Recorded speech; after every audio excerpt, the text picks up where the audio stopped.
It's funny, coming into the year, you hear a lot of people start throwing around this phrase like the best is yet to come, or this is going to be my year, like 2025 is my year, or, this next year is going to be, everybody has got some version of confidence in that, which is fun.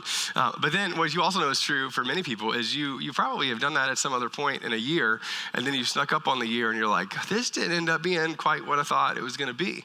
Last year was funny for us in that we had actually started the year with the most clear goals and direction that I've probably ever had in my life, and the most planned out strategic plan that I've ever had in my life. And it took about 2.5 months for like life to happen for our family, where everything that we had planned on and everything that we thought was going to go on actually kind of got tossed out the window. And it wasn't even a lack of discipline. It wasn't even anything that we did.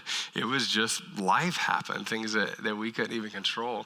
And so from the time that I've been a kid, I told you, I made the joke earlier. I was like, I played on a sports team, and it was like this little, it was like a like a church league basketball kind of thing. And the coach would say this. He'd be like, the best is yet to come. And I remember being on this team, and it was one of those kind of things where I looked at our team versus the other teams. And I was like, it's not going to be the best, and I can show you why. And that's because they're so small. There's a little bit of that. Like, we just weren't going to be good at it, and we were not good at it. And he kept saying it over and over and over again throughout the year. And I was a fairly sassy 9-year-old. I don't know if you could envision that. And so I looked at him and I was like, I don't understand why you keep saying. I said, like, I don't understand why you keep saying the best is yet to come. I was like, I know that we can only go up from here because we haven't won yet. So maybe the best is yet to come in the sense that maybe we might win a game. But you have so much confidence around this.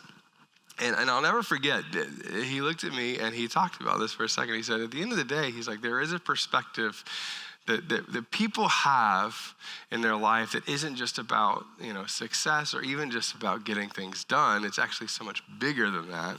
It's a belief that there is something that's coming that's going to be better. Now, I think some people are bent that way. Like, some people are just wired to look into the future and go, it's going to be good, right? How many of you are naturally positive people? Anyway, like, you're naturally positive in general. Yeah, that's great.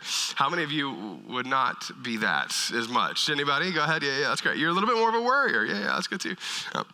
I talk about this sometime. I'll bend both ways. Like, my personality profile is is one where I like to, I'm very positive, and at the same time, I can nuance over a detail so much and worry about it.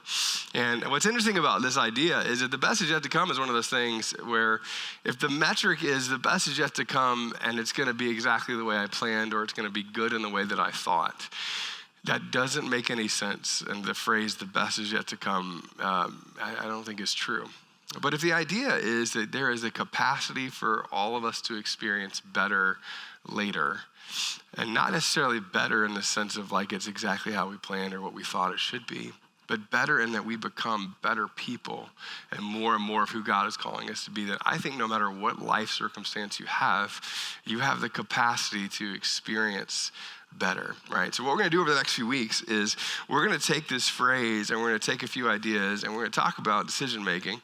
We're going to talk about what it looks like to try to set yourself up to experience better in the future.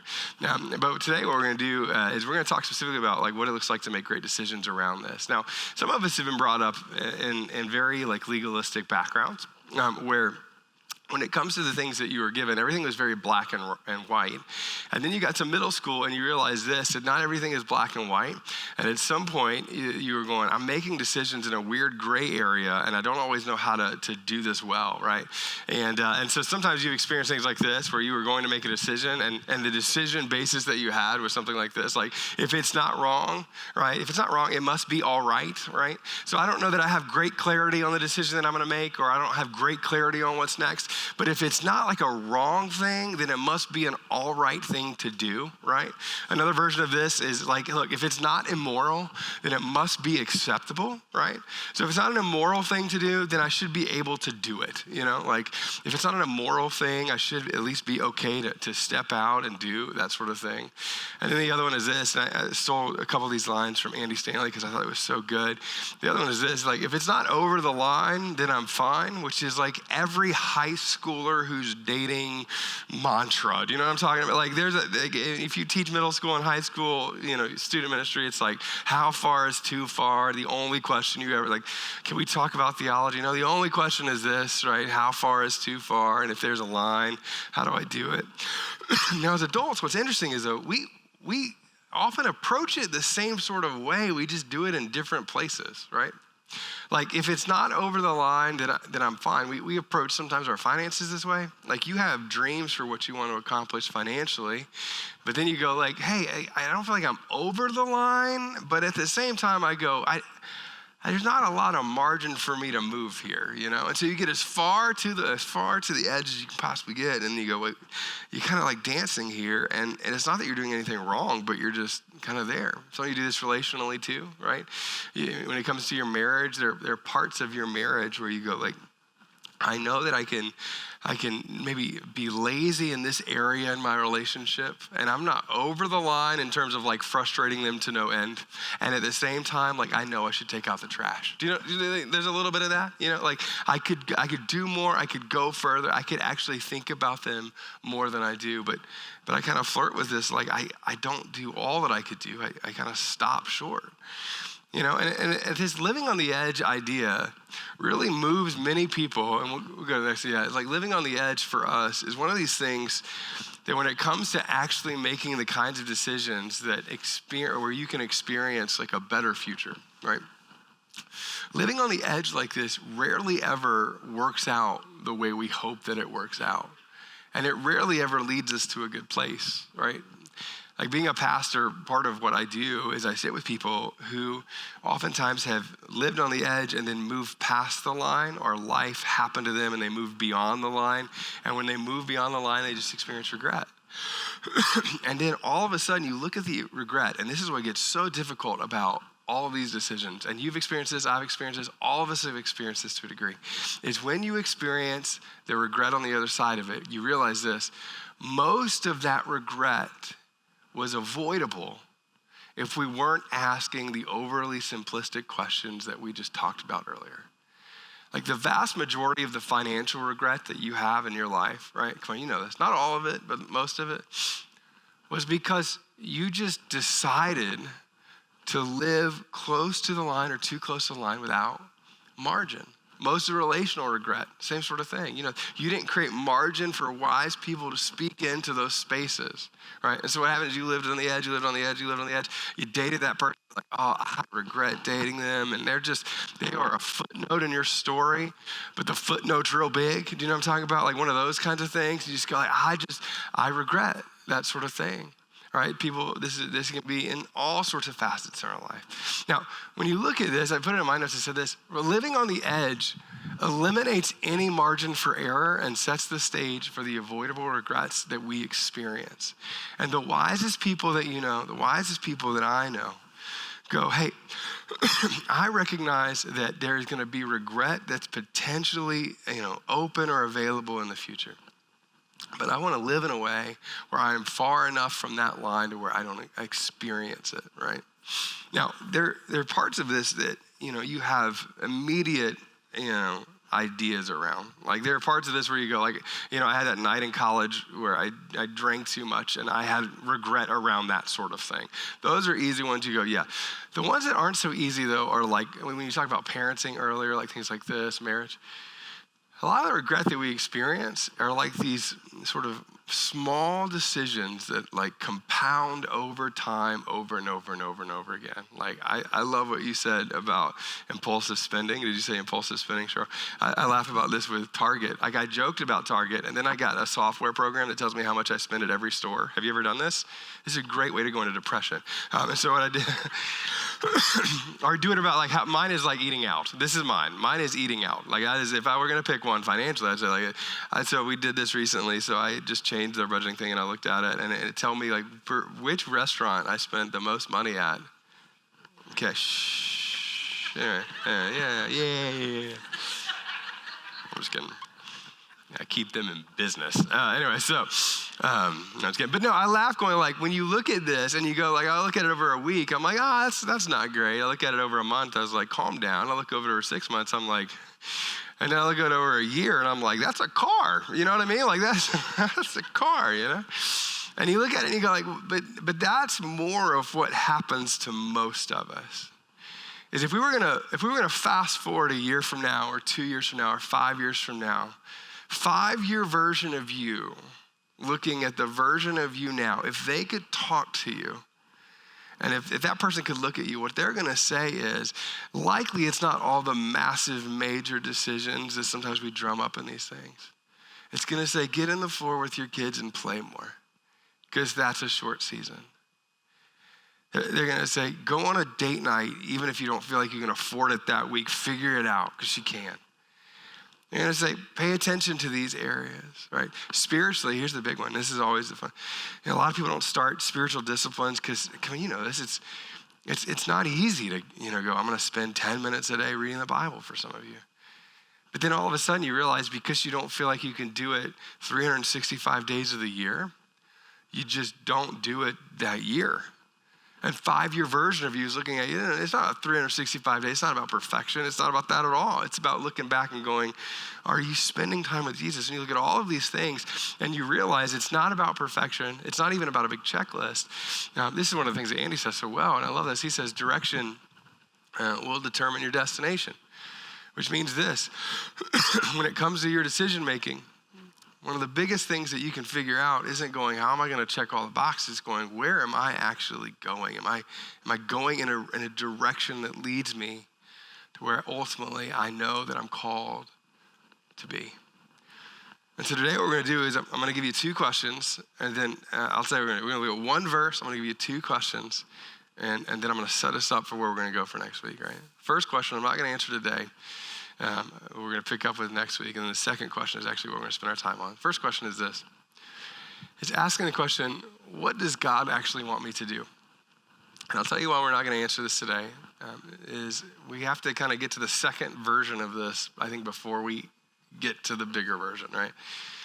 But knowing this, for those of you who are followers of Jesus, is actually the most transformative question that you can ask yourself and have an answer to. Like, people talk about having personal values all the time. Can I tell you something? I love personal values. I'm all about personal value. I think it's great. I have my own, all these sorts of things, unique to me, yes. And personal values can help guide where you're going. But you can have personal values that guide you to be a good person and completely miss God's will. That's not the end goal for you. The end goal for you isn't that you were just successful in your personal values. The end goal for you is that you become who God has called you to be, and that you do what God wants you to do, which means you carve out space to ask the question, God, what do you want me to do? And then the second question that's around this, and so we're going to spend a lot of time talking about that first one in the next few weeks. Today what we're going to do is going, but in light of all of that, what's actually the wise decision? All right, what's the wise thing to do? Now, wise is hard to sometimes nail down. And I'll tell you why it's hard to nail down. Because most of the time when we talk about wise, you have a version of a very old man with a long beard and whatever, Gandalf-y. They're like wisdom things, You have pithy statements that feel like wisdom sometimes. Sometimes wisdom is talked about as if it's about smarts. It has nothing to do with your intelligence. In fact, wisdom is some of the wisest people you know are not necessarily the most intelligent people you know. And some of the most intelligent people you know act like the dumbest people you've ever met, right? This is where I go, this is not about intelligence, right? Wisdom is about taking what you know to be true and being able to act on that, right? And so we have this passage. This is one passage we're going to look at today. It's going to be the foundational sort of thing for the series, but especially for today. And we're going to literally just walk through one verse, sort of statement by statement. It's in Ephesians. And he's writing to a group of people who are trying to figure out how to live the way of Jesus, but do it in a really practical way. Not just in an ethereal thing, not just in Jesus is out there somewhere kind of connected to God. What does it look like to live as Jesus followers in the world? And so in Ephesians chapter 5, verse 15, here's what it says. It says this, very simple. Be very careful then how you live. Thanks, that's good, yep. Be very careful then how you live. Now, I'll tell you why I love this and why we're taking it statement by statement. This is a warning more than it is anything else. This is a warning from future you to you now, going, be very careful how you live. Because everything about your life, and we will continue to progress in this way, will provide you with easier comfort, easier way to avoid responsibility, easier way to drift in what feels like, how do I say this well? Almost feels like a good way, but is actually, shaping your heart in a way that's not helpful, right? You can live carelessly and still live good in our world, oftentimes, but you'll never live the best way that God's called you to live. And so in this verse, he's going you have to be careful how you live, right? I put in my notes, I said this, you have to live intentionally and deeply, not in a careless sort of way. Followers of Jesus have a responsibility to this, and here's why. If you're not a follower of Jesus, I think you're a little bit off the hook on this. But if you are a follower of Jesus, the truth of this is you aren't just called to live, you are called to live in a way where other people look at your life and see the work and the fruit of Jesus in and through you, right? You live intentionally, not carelessly. Right? One of these areas specifically, and the writer will talk about this later, but specifically in our relationship with time, right? So I talk about this in some form or fashion every year, but your relationship with time is a very important one. I think the most careless place that most people, especially me, kind of experience this is just how I spend my day, Like sometimes if you're stressed, how many of you, if you're stressed, you have like a good way to just veg out on something that doesn't necessarily take your stress away, but distracts you? Does anybody have one of these? Like you have a good distraction when you're stressed? Yeah. I'll tell you this. Can I be like vulnerable about this for a second? I don't know if we're going to see. I don't know. I can edit the video out later. I'm just kidding. All right. So I'll tell you this is not mine, but I'll show you this. And I've talked about this before, like how much time we spend on our phones. I'm a big proponent of phone and social media. I'm not like throw it out. I'm not that guy. I'm not saying go to flip phones. I'm not that. I will say you need to be like really aware of it and realize how much time you spend on it. And so I have an accountability partner that I was talking to recently about this, and he goes, "Hey, what are the things that you're working on specifically?" And I said, "Hey, I want to get more. I want to get more and better rest, and I want to figure out how to sleep better." And he goes, "Well, what do you do when you go to bed?" And we started talking about this. And I said, well, I go to bed. Emily and I go to bed around the same time. We get the kids in bed, and then we hang out, and then we go to bed around the same time. And then Emily can fall asleep before her eyes close. I don't even know how that happens. You know what I'm talking about? You ever met somebody like that? It makes me so mad. Like, she's not even like, I don't even think you're laying down. You're sitting up, eyes open. I'm like, I don't know. Just kidding. But she falls asleep so fast. I've never been that person. I told somebody earlier today, I was in the hospital several years ago, and they gave me medicine to go to sleep, and I don't like the idea of sleep in general. But that's a whole other talk. Anyway, so they gave me the medicine, and I could feel my body going to sleep. Have you ever had medicine like this that they gave me? And my brain is like, nope, don't do it. So I'm just like, jeez, like it was like the nurse was uncomfortable. You know what I mean? Like it was a thing, and I just didn't like it. But I told him, I was like, I got to figure it out. And he goes, well, what do you do? I was like, well, I try to relax. He goes, well, how do you relax? I was like, so I get on my phone and I'll watch, TikTok videos on like entrepreneurship or whatever. Like I'll read books and I get on social media, and I realized this. I was like, I'll just be scrolling, doom scrolling, feeling better than person scrolling, some sort of scrolling. And he's like, well, how long do you do that? I was like, I don't know. It can't be that long. He said, well, let's pull up your phone and look. It's like, how about we don't, how about we don't do that? And we looked at it. And my average was like 3.5 hours a day. Just before I went to sleep, I would do it until I would and this was several months where I was multiplying that out, and it was just so much. And you know what was so helpful for me? This was so helpful. He looks at me, he goes, hey, you know what? He goes, me too. And I'm stressed. Me too. You ever had somebody had one of these moments where they're just like, yeah, I feel the same thing. I've done the same thing. And all the shame lifted when he was like, me too. And all the I'm an idiot. Like all of that lifted. And he's like, just figure it out. And so now what we did, it was so helpful. He goes, I'll tell you what's been working for me. And apparently you can put parental controls that are only like a passcode for that on your phone. And so now Emily has it. So I have like a certain amount of time every day. And so we're on Christmas break and I went over and I needed to get back on it to actually help my mom with something. And so it's very humbling to go, hey, sweetheart, put in your code, like, my mom's like, I have so many questions. I was like, don't ask him, I don't want to know about that.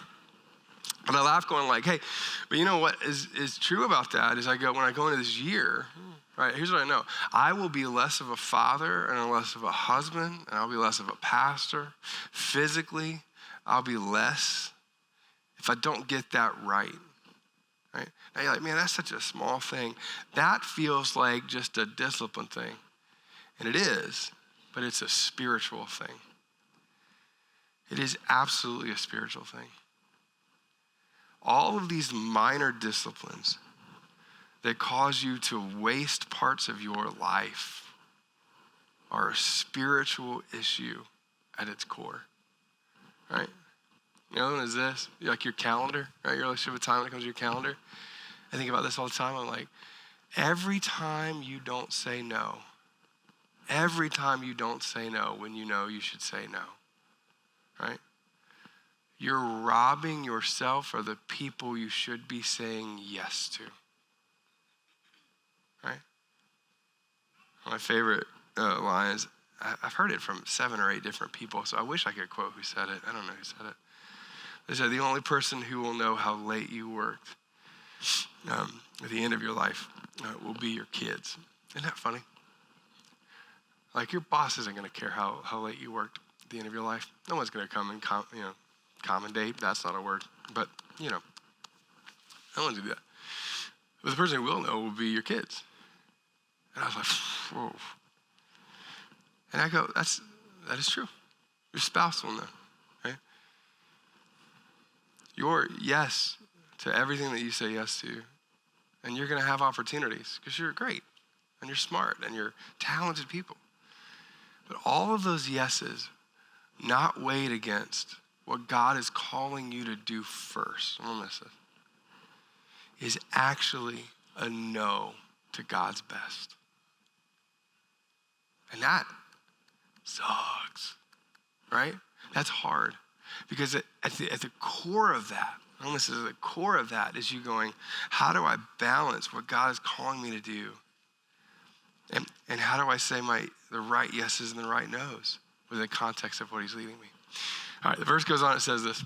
It says, be very careful in how you live. And he says this, not as unwise, but as wise. This is actually a callback to Old Testament teaching, specifically around wisdom. And the unwise is not just unwise, but they're foolish, right? So they see right and wrong, and they choose the wrong thing or the unwise thing, even though they know what they should do, right? And most of the time for us, that's going to be like a quick gratification kind of thing. I put in my notes, I said this, that one of the biggest things that we can do is resist quick gratification and then embrace like a disciplined pursuit. Disciplined pursuit is a really important thing, I think, especially for men, right? I think it's true for women as well. I think it's very, very true for men and women. So, but let me be clear though, for men in particular, there's been so many recent studies over the last 8 to 10 years, especially, that talk about this. Specifically for men who don't have a specific focused pursuit on something, right? I'm just telling you, like idle men, it does something to the spirit. And I'll just tell you, like you resist the quick gratification, but you need something that you're chasing, that breaks your heart and that you're moving towards, right? A disciplined pursuit around something, right? Put it in my notes. Let's go to the next one if we can.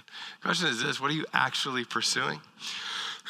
the actually is the key word here, right? Like if I were to look at you and say this honestly, like, and I were to say, hey, what are you pursuing like for real in your life? And you didn't have like an answer that made you have like, how do I say it? Like the fire in your bones kind of thing. You know what I'm talking about? Like slightly more fire than you felt when Ohio State won the game the other day. You know what I'm saying? Like That's fire in your bones. Like I jumped out when he made that catch. I don't know how to say Ibuka. How do you say his name? I can never say his name right. What's his name? How do you say it? Did I say it right? Yeah, I did. What's up?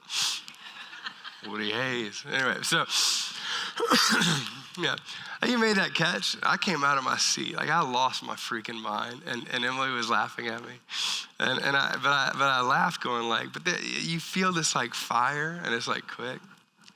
But I would say this: if you don't have like if that thing isn't in you for something, you need to find that something. Like you need that for your family for sure. But like, what's the thing that God is calling you to do? And what causes you to want to be disciplined and pursue him?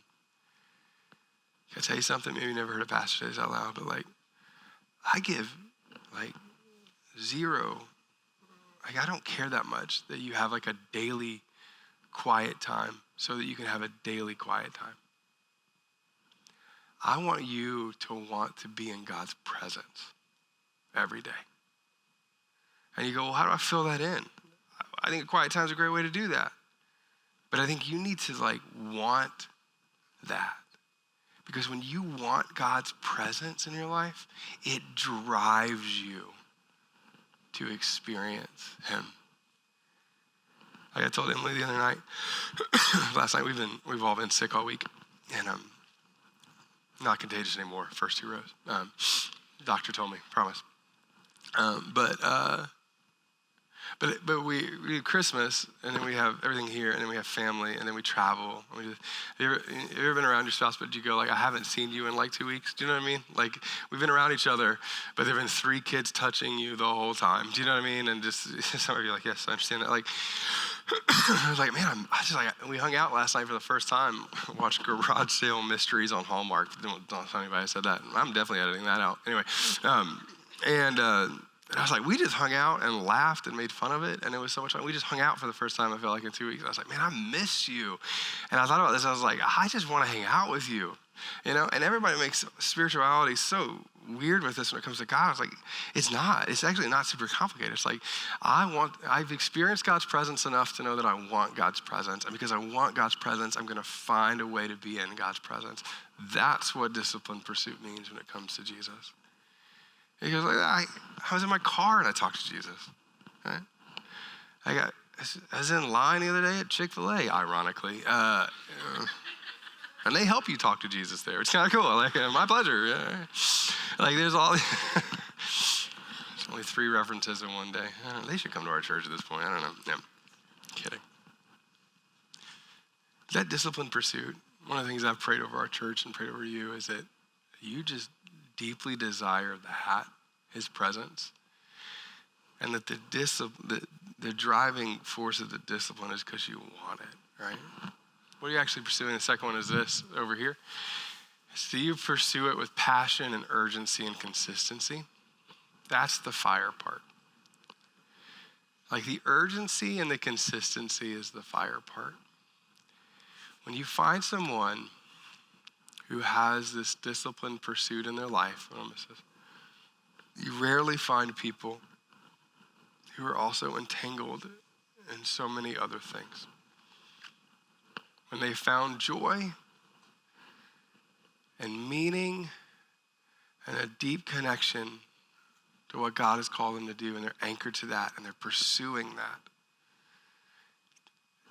I said, they're not preoccupied with other things. It's true about parenting. It's true about family. It's true about those things. All right, last part of the verse is this. It says, making the most of every opportunity because the days are evil. This is my favorite part of the verse because anytime you talk about evil, everybody gets like, ooh, yeah. Evil is this. There's so many different ways to define evil. People talk about this in so many ways. I love the Screw Tape Letters with C.S. Lewis.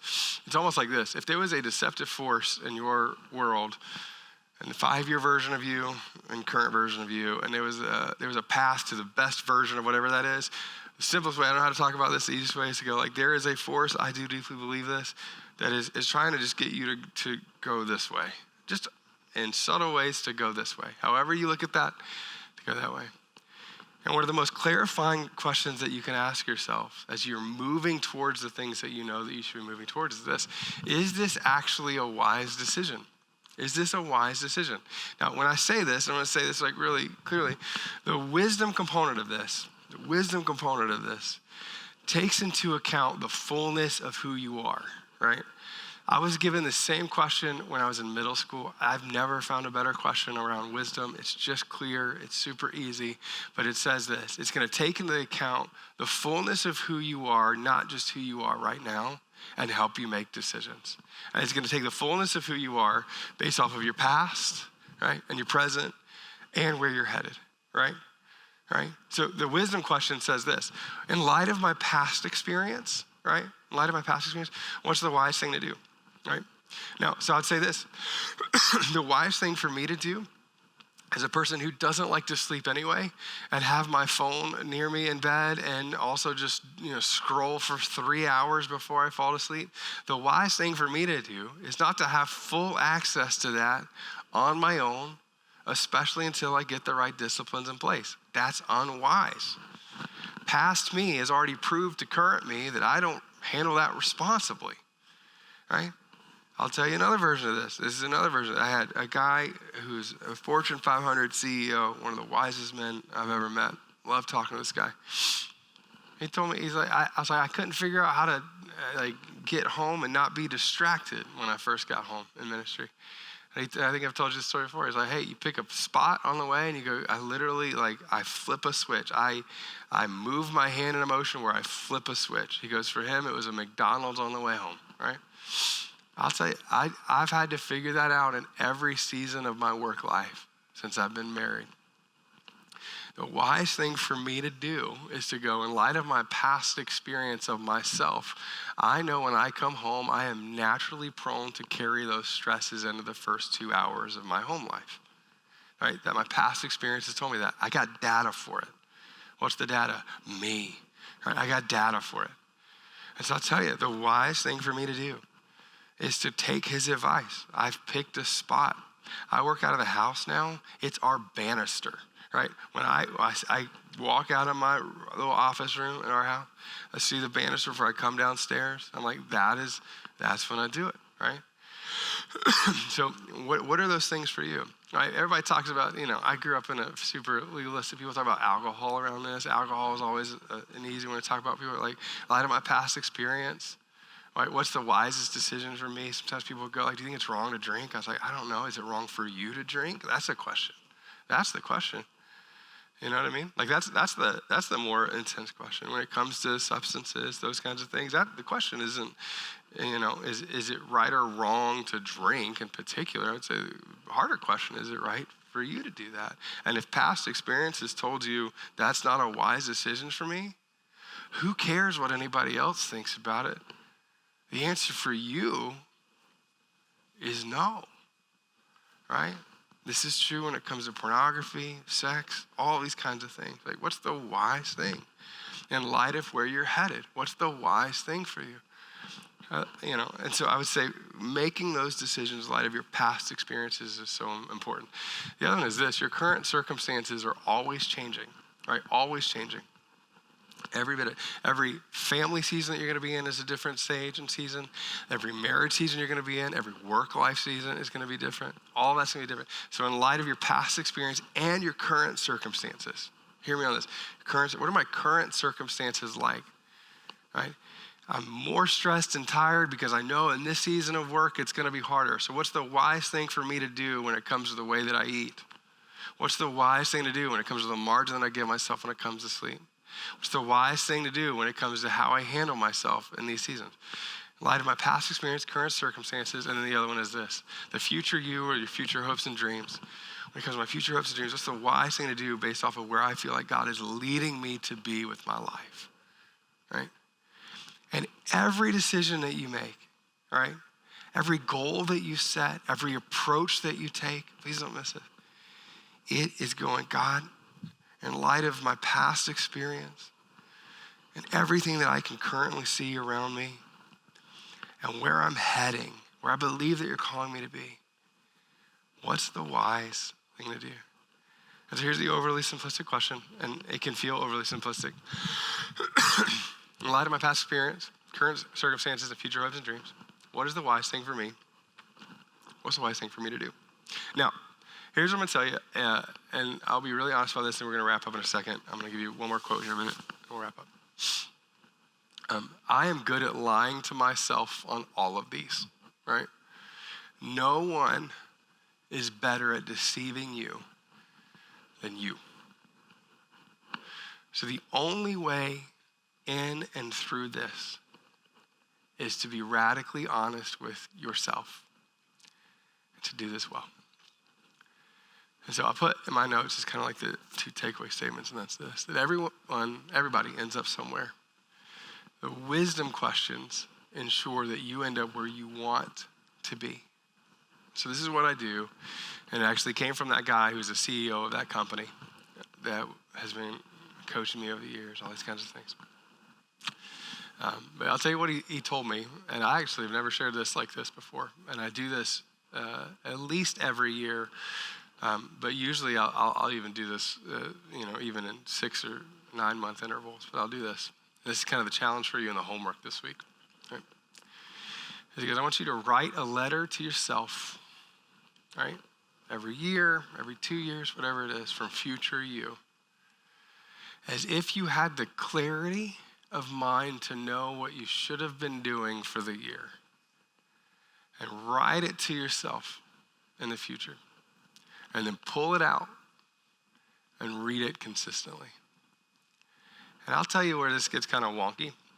Is the first time he told me to do it, again, because I'm naturally a little bit cynical, I was like, this feels like a weird pop psychology, like, I don't know, that's cute. But I did it, I wrote it down. About 3 months later, I had a decision come up, and I pulled it out. And you know what? It was almost like the me that wrote the letter without knowledge of what was coming had a hunch of what was coming, and I was able to write with wisdom and clarity on the other side of it. And when I read the letter, I was like, well, dang, he was right. I'm from the South, so we say that. Well, dang, yeah. He was right, and he was. And it was so clarifying. And then, a few months after that, I had another thing pop up. And the variations of this took form in so many different ways. And I'll just tell you this, what it did was this. It pulls you out of the current circumstances version of you as if you could see yourself as what you could be when you write it. And that's how God sees you all the time. What's fascinating about most of us is our current circumstances and situations and struggle and the weight we carry and the distraction that we carry and the responsibility that we carry. It's not even that it's cloudy because you're working through all of it. It's just hard to rise above it to see anything different. But when you can do that, and I'll just tell you, all of a sudden, when you're able to elevate amongst all that and see with clarity, it helps you move through all that decision making with so much more wisdom. So, this week, what I'm going to ask you to do, and we're going to build on this throughout the series, I want you to write one of those letters to yourself. Maybe you do it a year version from you, 2 years, 3 years, 5, I don't know. However far out you want to go. And write with clarity about what you hope it looks like and what you would say to you over the course of this year. Now, the last thing I'm going to say is this. For those of you who are followers of Jesus, I'll say one other thing. What we're going to pick up next week is this. You have a clear version of who you want to be. What we're going to spend some time in this series talking about is that version of who you want to be, the person that God is calling you to be, right? And so I have this quote that's been, that I come across every once in a while. I came across it randomly in a devotional recently, and this is part of where we're going to be going in this series. And it's by A.W. Tozer. This is where we're going to end, but he says this. He says, outside of the will of God, there's nothing that I want. And inside of the will of God, there is nothing that I fear. And then there are variations of this that would say nothing that I lack. So I would say this. What we're moving on from here is this. I want you to write that letter this week. I want you to practice the discipline of asking yourself the wisdom question. past experience, current circumstances, future hopes and dreams. But beyond all of that, the bigger question is this: God, what do you want me to do? And what is your will for my life? And when you answer that, it will be one of the most exciting, scary. Oh, I think those are the two. That's good. Yeah, that's good. That feels good. Things for you. But what it does is this: it will bring clarity to every wisdom decision you have. Now I'm going to say this, and this is where we're going to wrap up. These two statements, I don't always feel are true for me. Not that the statements aren't true, but that I haven't embraced them yet. And so if you're here and you're a follower of Jesus, I want you to be really honest about this. We're actually going to post this week. I want you to be honest. Is it true that outside of the will of God, there's nothing that you want? And not from like an intellectual way, but if God were to say no to something that you thought was good for you, something that you want, would you go, hey, no, I want what you want for me? And the other one is this: inside of the will of God, there's nothing I fear. Do you actually find peace and comfort and trust and confidence in him when you're pursuing his will? And if the answer to either one of those is maybe, sometimes, or no, that's what we're going to pick up next week. Let me pray for us. Father, we thank you so much for how much you love us. God, we thank you that you are so kind to us. God, we thank you that we get to go into a new year with so much opportunity and freedom. God, we get to go into a new year with so many things that you want to do inside of us and through us. Father, I ask that you would help us not to waste the year because we were, lazy or, passive, because we're not that. But I pray that we wouldn't waste it on things that we weren't called to do or be. And I pray that you would help us to be extraordinarily wise, both in what we believe, but also in the ways that we live and the ways that we act. Give us clarity around how we spend our time. Give us clarity around how we navigate and steward our relationships. Give us clarity around jobs and what you want us to do and how you want us to do those things. God, help us to become who it is that you want us to be. God, I pray that you would help us to have a deep desire to have that disciplined pursuit. And I pray that that would lead us closer to you. And God, as we pick up next week talking about being inside of your will, God, I pray that you would help us to have a deep desire for that we would want to be exactly where you want us to be and nowhere else. So in Jesus' name we pray. Amen.